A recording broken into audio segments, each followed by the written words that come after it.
좀 먼저 그러면 고 선생님은 저번에 하셨으니까 그 두 번째 검은 정장 입으신 여성분 먼저. 네. 네, 안녕하세요. 저는 KB국민은행 WS타자문단에서 부동산 쪽 담당하고 있는 김효선입니다. 네, 오늘 발언 기회를 첫 번째로 얻게 해주셔서 너무 감사드리고요. 우선 이제 공급이라는 자체가 시간이 굉장히 많이 걸리기 때문에 공급은 정비사업 쪽을 중심으로 하되 단기적으로는 비아파트 쪽을 풀어야 되는데 진민 교수님 말씀해 주신 것처럼 주택 수에서 배제를 해준다거나 아니면 감가상각 가족 혜택을 주면서 혜택을 주되 일정한 의무를 담당하는 비아파트 쪽 활성화가 반드시 필요할 것 같고요. 더불어서 기업형 임대 사업도 활성화를 위한 여러 가지 정책적인 혜택이 필요할 것 같습니다. 그리고 중장기적으로는 정비사업 공급을 위해서는 이주비 대출 얘기가 계속 나왔지만 이주비 대출은 지금 현행 법에서는 어차피 받으면 주택 매입이 안 되잖아요. 그렇기 때문에 사업성 성격의 대출로 보고 이주비를 일정 비율은 좀 풀어주는 부분이 반드시 필요할 것 같고, 그리고 지금은 주택 건설을 함에 있어서 금융 조달이 PF 위주로 되고 있어서 부채 비율이 굉장히 높아지고 있는데 이것을 이제 에쿼티 중심의 자본 구조로 전환하는 것이 필요한 것 같습니다. 작년에 프로젝트 리츠가 시행이 되고 있는 걸로 알고 있는데 이걸 기관의 대체 투자 그 자금으로 활용을 해서 현금 청산을 받는다거나 하는 것들이 매입할 수 있는 그 통로를 열어주시면 좀 더 그 재무적인 건전성도 확보하면서 이걸 통해서 공공임대주택이나 다른 그 여러 가지 생활 인프라 쪽으로 활용할 수 있는 재원이 될 것으로 좀 생각이 됩니다.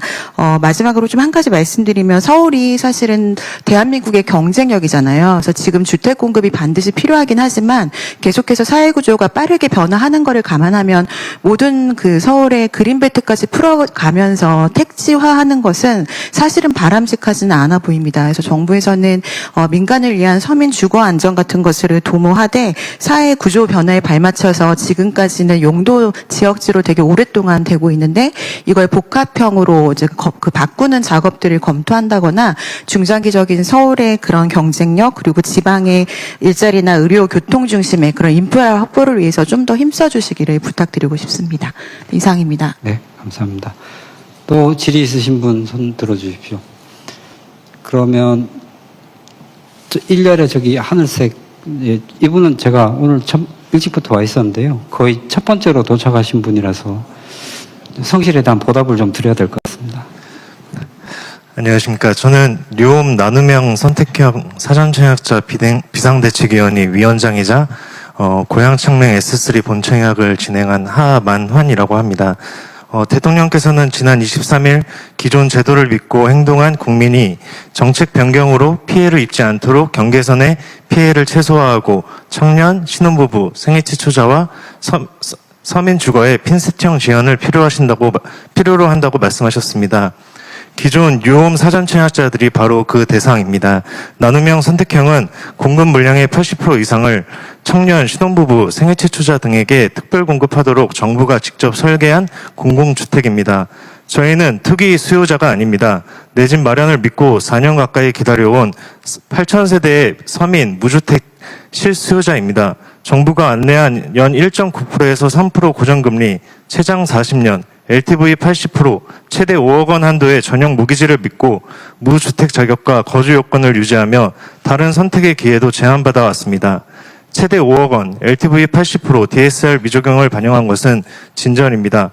그러나 실제 부담으로 결정되는 금리, 고정금리 여부, 만기, 상환 방식, 중도금 대책은 여전히 확정되지 않았고 입주 시점에 시장 금리와 금융 여건에 따라 정해지는 디딤돌 대출 조건을 적용하겠다고 밝혔습니다. 결국 계약자들은 핵심 금융 비용이 얼마인지 알지도 못한 채 수억 원의 규모를 계약해야 하는 결정을 해야 합니다.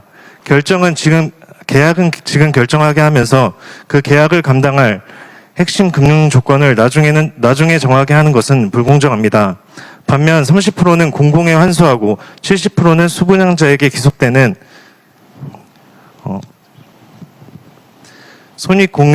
손익공유와 공공환매, 5년의 거주 의무, 개인 간의 거래 제한, 부등기 등까지 국민이 부담해야 할 의무는 이미 확정되어 있습니다.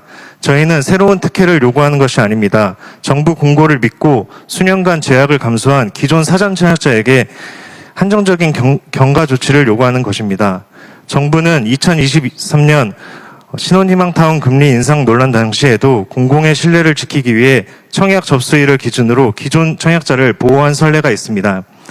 총리님께 요청드립니다. 국무조정실 주관으로 범정부 협의를 즉각 지시해 주시고 정부와 함께 약속했던 연 1.9%에서 3% 고정금리, 최장 40년 만기 LTV 80%, 최대 5억 원 한도의 전용 모기지를 당초 약속대로 이행해 주시고 중도금, 계약 보호 대책을 계약 전에 공식적으로 확정해 주시기를 간곡히 요청드립니다. 총리님께서 이를 직접 지시해 주시기를 부탁드립니다.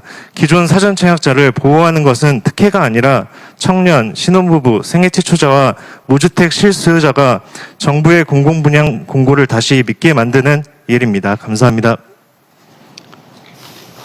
자, 다음 혹시 공급 중에 청년들 이야기를 좀 들어봤으면 좋겠는데 청년들 안 계신가요? 아, 거기 가운데 여성분.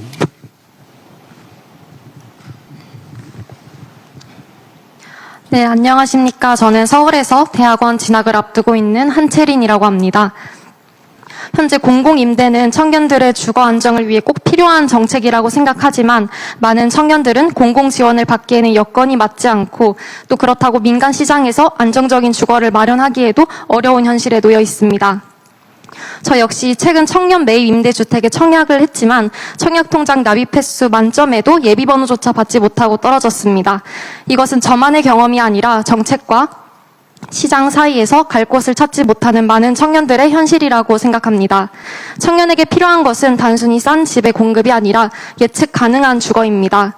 그렇기에 사회에 첫 발을 내디딘 청년들이 안정적으로 거주하고 내 집 마련까지 이어질 수 있는 정책이 어느 때보다 필요하지 않나 생각합니다. 이에 두 가지 질문을 드리고 싶은데요. 먼저 정부는 청년 주거 정책의 목표를 안정적인 임대 주거 제공에 두고 계신지 아니면 임대에서 자가 마련까지 이어지는 주거 사다리 구축에 두고 계신지 여쭙고 싶습니다. 또 단순한 공급 확대를 넘어서 평범한 청년들이 10년 그리고 20년의 삶을 계획할 수 있는 주거 체계를 어떻게 만들어 가실 계획인지 듣고 싶습니다. 감사합니다. 박수 한번 주시면 어떻겠습니까? 딱 부러지는 질문을 해주셔가지고. 다음 질의하실 분 계시는지요? 예, 먼저.